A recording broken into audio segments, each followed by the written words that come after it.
ಸ್ವಾಗತ. ನಾನು ರಮ್ಯಾ ಕೃಷ್ಣ. ರಾಜ್ಯದಲ್ಲಿ ಸಣ್ಣ ಪುಟ್ಟ ವ್ಯಾಪಾರಿಗಳಂದ್ರೆ ಜ್ಯೂಸ್ ಸೆಂಟರ್ ಆಗಿರ್ಬೋದು, ಹಣ್ಣು ತರಕಾರಿ ಆಗಿರ್ಬೋದು, ಕಾಂಡಿಮೆಂಟ್ಸ್ ಈ ರೀತಿಯಾದಂತಹ ವ್ಯಾಪಾರಿಗಳು ಎಷ್ಟು ದಿನ ಗೋಡೆ ಮೇಲೆ ಏನು QR ಗಳನ್ನ ಅಂಟಿಸ್ತಾ ಇದ್ರು, ಎಲ್ಲೋ ಒಂದ್ ಕಡೆ ಅವುಗಳನ್ನ ಮರೆಮಾಚುವಂತಹ ಕೆಲಸವನ್ನ ಮಾಡ್ತಾ ಇದ್ದಾರೆ.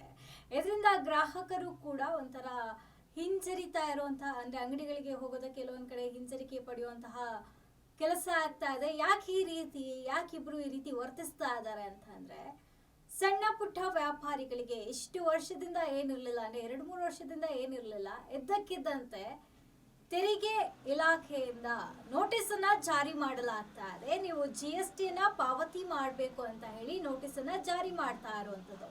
ಇದರಿಂದ ಸಣ್ಣ ಪುಟ್ಟ ವ್ಯಾಪಾರಿಗಳು ಬೆಚ್ಚಿ ಬಿದ್ದಿದ್ದಾರೆ. ನಮಗೆ ಇದರಿಂದ ಎಷ್ಟೊಂದೆಲ್ಲ ಲಾಭನೇ ಆಗೋದಿಲ್ಲ, ಆದ್ರೆ ಇವಾಗ ಇದಕ್ಕಿದ್ದಂತೆ ನೀವು ತೆರಿಗೆ ಹಣವನ್ನ ಪಾವತಿ ಮಾಡಬೇಕು ಅಂತ ಅಂದ್ರೆ ನಾವೆಲ್ಲಿಂದ ಪಾವತಿ ಮಾಡೋದು? ಗ್ರಾಹಕರನ್ನ ಮಾತನಾಡಿಸಿದಂತಹ ಸಂದರ್ಭದಲ್ಲಿ ಈ ಗ್ರಾಹಕರು ಏನಪ್ಪಾ ಹೇಳ್ತಾರೆ ಅಂದ್ರೆ, ನನ್ನ ಒಂದು ಅಂಗಡಿಯನ್ನ ಮಾರ್ಕೊಂಡ್ರು ಕೂಡ 5 ಲಕ್ಷ ಸಿಗೋದಿಲ್ಲ, ಆದರೆ 40 ಲಕ್ಷದವರೆಗೂ ನೀವು GST ನ ಪೇ ಮಾಡಬೇಕು ಅಂತ ಹೇಳ್ತಾ ಇದ್ದಾರೆ. ಎಲ್ಲಿಗೆ ಹೋಗ್ಬೇಕು ನಾವು ಅಂತ ಅವರು ಪ್ರಶ್ನೆಯನ್ನ ಮಾಡ್ತಾ ಇರುವಂತದ್ದು. ಹೋಟೆಲ್ನವರು ಈ ರೀತಿಯಾದಂತಹ ಒಂದಷ್ಟು ವಿಚಾರಗಳು ಬಂದಾಗ, ಚರ್ಚೆಗಳು ಶುರುವಾದಾಗ, ದೊಡ್ಡ ಮಟ್ಟದ ಹೋಟೆಲ್ನವರಿದ್ದಾಗ ಹೋಟೆಲ್ ಮಾಲೀಕರು ಏನಪ್ಪ ಹೇಳಿದ್ದಾರೆ ಅಂದ್ರೆ, ನಮ್ಮಂತವರಿಗೆ ಒಂದಷ್ಟು ಜ್ಞಾನ ಇದೆ. GST ಅಂದ್ರೆ ಏನು, ಟ್ಯಾಕ್ಸ್ ಯಾವ ರೀತಿ ಪೇ ಮಾಡಬೇಕು, ನಾವು ಯಾವುದರ ಅಡಿ ಬರ್ತೀವಿ, ಒಂದೊಂದು ರೀತಿ ಬಿಸ್ನೆಸ್ ಆಗಿರ್ಬೋದು, ಇನ್ನೊಂದಾಗಿರ್ಬೋದು, ವ್ಯಾಪಾರ ಆಗಿರ್ಬೋದು, ಬೇರೆ ಇರುತ್ತೆ. ನಾವು ಯಾವುದರ ಅಡಿ ಬರ್ತೀವಿ, ಎಷ್ಟು ತೆರಿಗೆ ಪಾವತಿ ಮಾಡಬೇಕು, ತೆರಿಗೆ ಹಣ ಅಂದ್ರೆ ಏನು, ಯಾವುದರ ಮೇಲೆ ಅಂದ್ರೆ ಎಷ್ಟು ವಹಿವಾಟು ಇದ್ರೆ GST ಹಣವನ್ನ ನಾವು ಕಟ್ಟಬೇಕಾಗತ್ತೆ, ಇದರ ಬಗ್ಗೆ ಸಣ್ಣ ಪುಟ್ಟ ವ್ಯಾಪಾರಿಗಳಿಗೆ ನಾಲೆಡ್ಜ್ ಇರೋದಿಲ್ಲ. ಕೆಲವೊಬ್ರಿಗೆ, ಎಲ್ರಿಗೂ ಅಂತ ಅಲ್ಲ, ಕೆಲವೊಬ್ರಿಗೆ ಇರೋದಿಲ್ಲ. ನಮ್ಗೆ ಅಂತ ಅಂದ್ರೆ ಅಲ್ಪ ಮಟ್ಟದ ಜ್ಞಾನ ಇರುತ್ತೆ ಇದ್ರ ಬಗ್ಗೆ. ಆದ ಕಾರಣದಿಂದಾಗಿ ನೀವು ಸಣ್ಣ ಪುಟ್ಟ ವ್ಯಾಪಾರಿಗಳಿಗೂ ಕೂಡ ಇದರ ಬಗ್ಗೆ ಒಂದಷ್ಟು ಮಾಹಿತಿಯನ್ನ ತಿಳಿಸುವಂತಹ ಕೆಲಸ ಆಗ್ಬೇಕು. ಎದ್ದಕ್ಕಿದ್ದಂತೆ ನೀವು ನೋಟಿಸ್ ಅನ್ನ ಜಾರಿ ಮಾಡಿದ್ರೆ ಅವು ಹಾರೋದು ಖಂಡಿತವಾಗಿ ಅಂತ ಅಂದ್ಬಿಟ್ಟು ಕೂಡ ಒಂದಷ್ಟು ಹೋಟೆಲ್ ಗ್ರಾಹಕರು ಕೂಡ ತಿಳಿಸಿರುವಂಥದ್ದು. ಜೊತೆಗೆ ಇಷ್ಟು ದಿನ ಏನೋ ಒಂದು ಆಟೋದಲ್ಲಿ ಹೋಗ್ಲಿ, ಅಥವಾ ಒಂದು ಹೂವಿನ ಅಂಗಡಿಗೆ ಹೋಗ್ಲಿ, ತರಕಾರಿ ಅಂಗಡಿಗಳಿಗೋಗ್ಲಿ, ಹಾಲು, ಮೊಟ್ಟೆ, ಈ ರೀತಿ ಏನೇ ಸಣ್ಣ ಪುಟ್ಟ ಅಂಗಡಿಗಳಲ್ಲಿ ಖರೀದಿ ಮಾಡ್ಲಿಕ್ಕೆ ಹೋದಾಗ್ಲೂ ಕೂಡ ಆರಾಮಾಗಿ QR ಅನ್ನ ಬಳಸಿ ಹಣವನ್ನ ಪಾವತಿ ಮಾಡಿ ಬಂದ್ಬಿಡ್ತಿದ್ರು ಗ್ರಾಹಕರು. ಆದ್ರೆ ಯಾವಾಗ ಇದಕ್ಕಿದ್ದಂತೆ ನೋಟಿಸ್ ಜಾರಿ ಆಗ್ತಾ ಇದೆ, QR ಗಳನ್ನ ಕಿತ್ತಾಕೋ ಕೆಲಸ ಮಾಡ್ತಾ ಇದ್ದಾರೆ ಅಂಗಡಿಯವರು. ನಮ್ಮ ಬಳಿ ಇಲ್ಲ, ನಗದು ಕ್ಯಾಶ್ ಮುಖಾಂತರ ನೀವು ಏನ್ ಬೇಕಾದ್ರೂ ಖರೀದಿ ಮಾಡಿ ಅಂತ ಹೇಳೋ ಕೆಲಸ ಮಾಡ್ತಾ ಇದ್ದಾರೆ. ಯಾಕಂದ್ರೆ ತೆರಿಗೆ ಹಣವನ್ನ ಕಟ್ಟೋದಕ್ಕೆ ಆಗೋದಿಲ್ಲ ಅನ್ನೋಂತ ಕಾರಣದಿಂದಾಗಿ.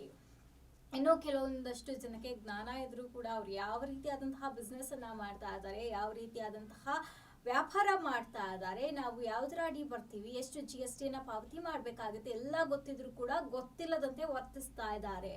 ಎಲ್ಲರಿಗೂ ಕೂಡ ಒಂದೇ ಸರಿ ಚಾಟಿ ಬೀಸಿದಂತಾಗಿದೆ. ಇವಾಗ ಸದ್ಯಕ್ಕೆ ಎಲ್ಲರಿಗೂ ಕೂಡ ಒಂದು ಸಭೆಯನ್ನ ಮಾಡ್ಬೇಕು, ಒಂದು ನಿರ್ಧಾರವನ್ನ ತೆಗೆದುಕೊಳ್ಬೇಕು, ಇಲ್ಲದಿದ್ರೆ ಸಣ್ಣ ವ್ಯಾಪಾರಿಗಳ ಮೇಲೆ ಬರೆ ಎಳೆದಂತಾಗತ್ತೆ ಅಂತ ಒಂದಷ್ಟು ಸಂಘ ಸಂಸ್ಥೆಗಳ, ಅವ್ರದೇ ಆದಂತಹ ಸಂಘ ಸಂಸ್ಥೆಗಳೇನಿರುತ್ತೆ ಅವ್ರು ಹೇಳಿದ್ದಾರೆ.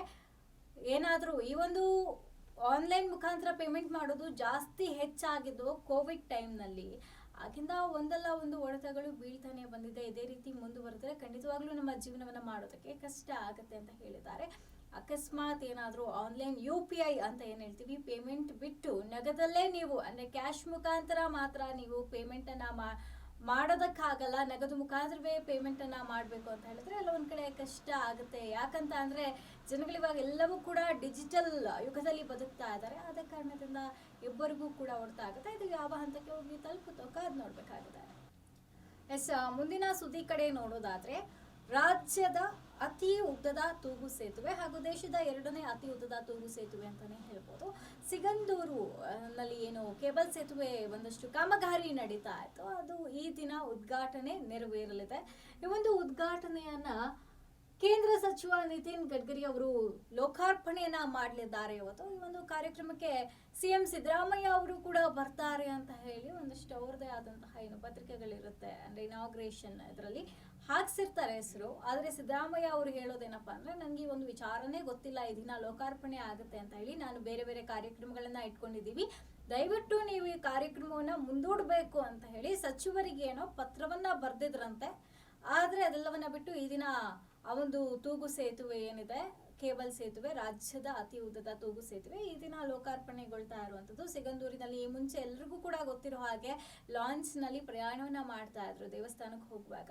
ಇದು ತುಂಬಾ ಕನಸಿನ ಒಂದು ಸೇತುವೆ ಅಂತಾನೆ ಹೇಳ್ಬೋದು, ಕನಸಿನ ಕಾಮಗಾರಿ ಅಂತಾನೆ ಹೇಳ್ಬೋದು. ಕಾಮಗಾರಿ ಸಂಪೂರ್ಣವಾಗಿ ಮುಕ್ತಾಯಗೊಂಡಿರುವಂತದ್ದು, ಲೋಕಾರ್ಪಣೆ ಆಗ್ತಾ ಇದೆ. ಸುಮಾರು 2.44 ಕಿಲೋಮೀಟರ್ ಉದ್ದದ ಸೇತುವೆ ಇದಾಗಿರುತ್ತೆ.